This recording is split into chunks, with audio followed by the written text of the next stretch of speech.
Now, the control of the economy and the perpetual robbery of wealth is only one side of the Rubik's Cube the bankers hold in their hands. The next tool for profit and control is war.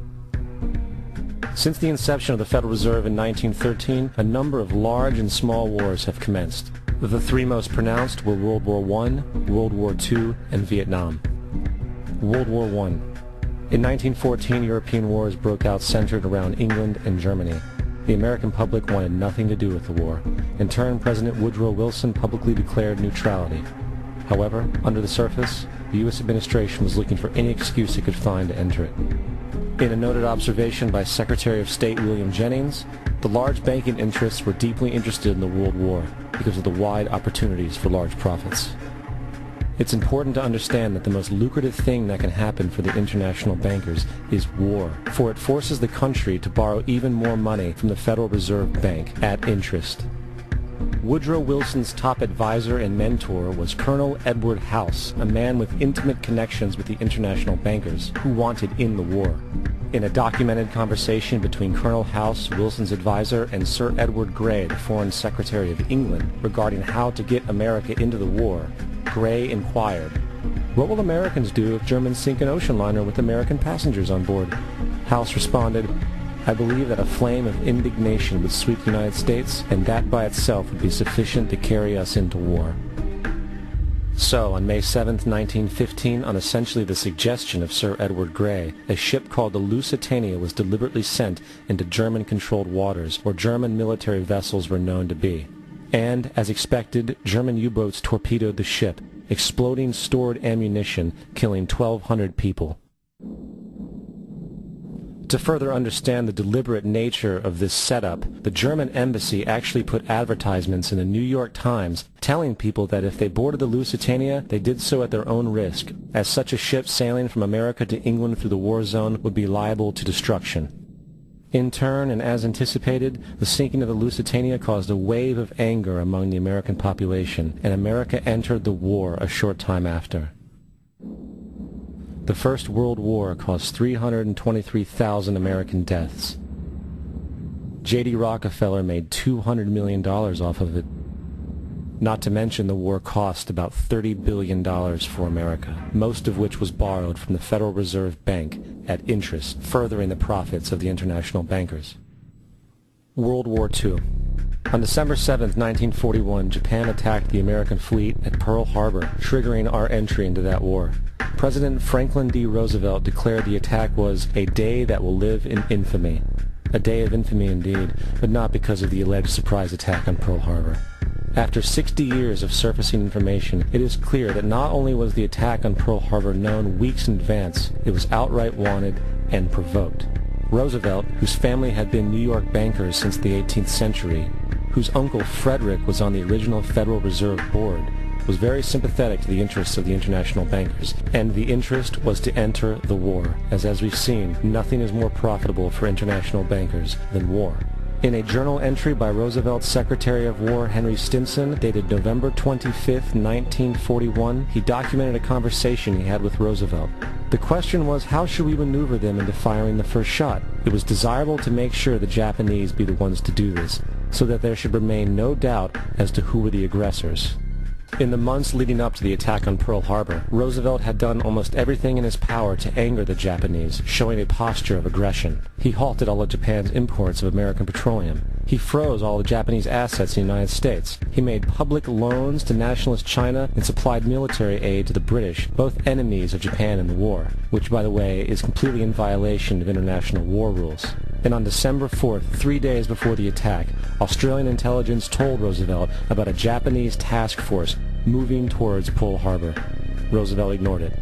So, as hoped and allowed, on December 7, 1941, Japan attacked Pearl Harbor, killing 2,400 soldiers. Before Pearl Harbor, 83% of the American public wanted nothing to do with the war. After Pearl Harbor, 1 million men volunteered for the war. It is important to note, Nazi Germany's war effort was largely supported by two organizations, one of which was called IG Farben. IG Farben produced 84% of Germany's explosives, and even the Zyklon B used in the concentration camps to kill millions. One of the unspoken partners of IG Farben was J.D. Rockefeller's Standard Oil Company in America. In fact, the German Air Force could not operate without a special additive patented by Rockefeller Standard Oil. The drastic bombing of London by Nazi Germany, for example, was made possible by a $20 million sale of fuel to IG Farben by the Rockefeller Standard Oil Company. This is just one small point on the topic of how American business funded both sides of World War II. One other treasonous organization worth mentioning is the Union Banking Corporation of New York City. Not only did it finance numerous aspects of Hitler's rise to power, along with actual materials during the war, it was also a Nazi money laundering bank, which was eventually exposed for having millions of dollars of Nazi money in its vaults. The Union Banking Corporation of New York was eventually seized for violations of the Trading with the Enemy Act.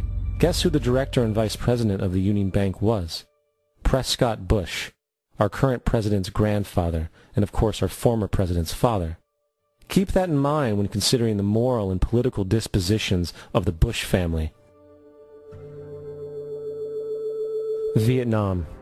The United States' official declaration of war on North Vietnam in 1964 came after an alleged incident involving 2 U.S. destroyers being attacked by North Vietnamese PT boats in the Gulf of Tonkin.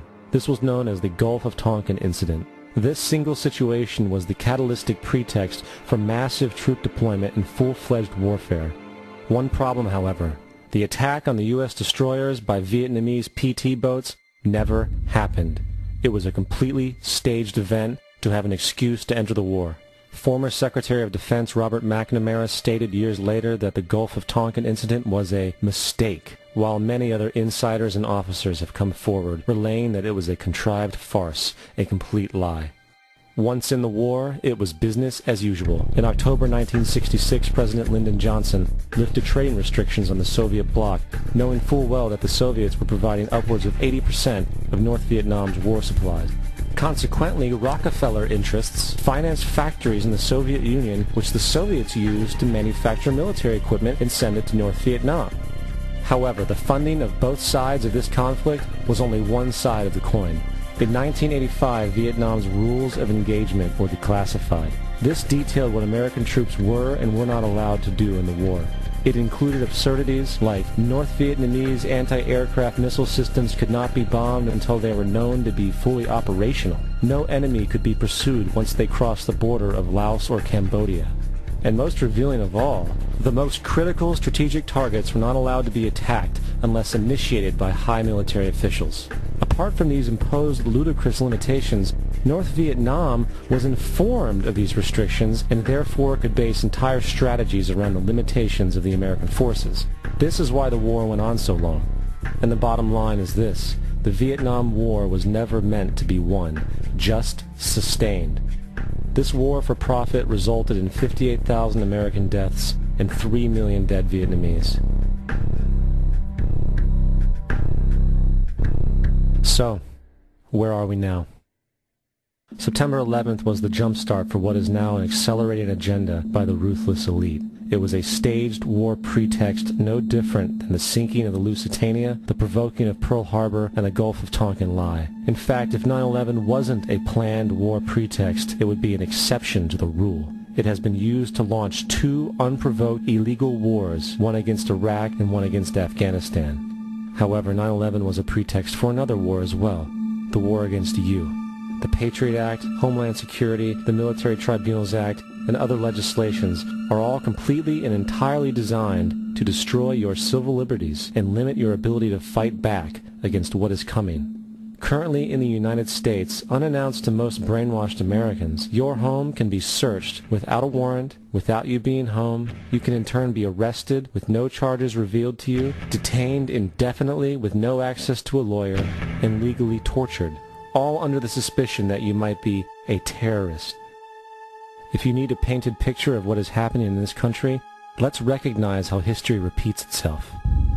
In February 1933, Hitler staged a false flag attack, burning down his own German parliament building, the Reichstag, and blamed it on communist terrorists. Within the next few weeks, he passed the Enabling Act, which completely eradicated the German Constitution, destroying people's liberties.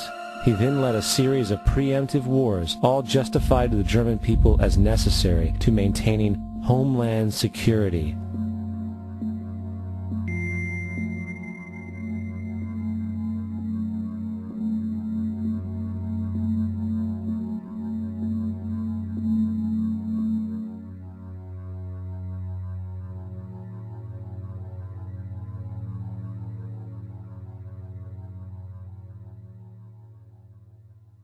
am Schicksal des Kommunismus und der sich mit ihm verbrüdernden anderen Organisationen ändert dies nichts. Our enemy is a radical network of terrorists and every government that supports them. It's time to wake up. The people in power go out of their way to make sure that you are perpetually misled and manipulated. The majority's perception of reality, especially in the political arena, is not their own. It is shrewdly imposed upon them without them even knowing it. For example, the public at large actually believes the invasion of Iraq is going badly, as sectarian violence doesn't seem to stop. What the public fails to see is that the destabilization of Iraq is exactly what the people behind the government want. This war is to be sustained so the region can be divided up, domination of the oil maintained, continual profits reaped for the defense contractors, and most importantly, permanent military bases established to be used as a launching pad against other oil-bearing, non-conforming countries such as Iran and Syria.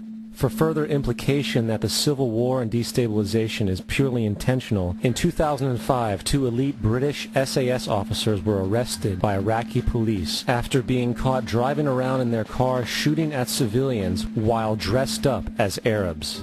After being arrested and taken to a jail in Basra, the British Army immediately requested the release of these men. When the Basra government refused, British tanks came in and physically broke out the men from the Basra prison. If you wish to destroy an area, how do you do it? Well, there are 2 ways. You can go in there and bomb it and so forth, but that is not very efficient. What you do is you try to get the people in that area to kill each other and to destroy their own territory, their own farms, and that's what's been done in that area. The way in which you destroy an opponent is get him to destroy himself by dividing his ranks against one another. Then you feed both sides. You have agents feeding both sides, inflaming both sides, and they kill each other off. And it's time that some of us woke up to this reality, to understand that people who try to maintain empires and create empires do it by manipulating the people they're trying to conquer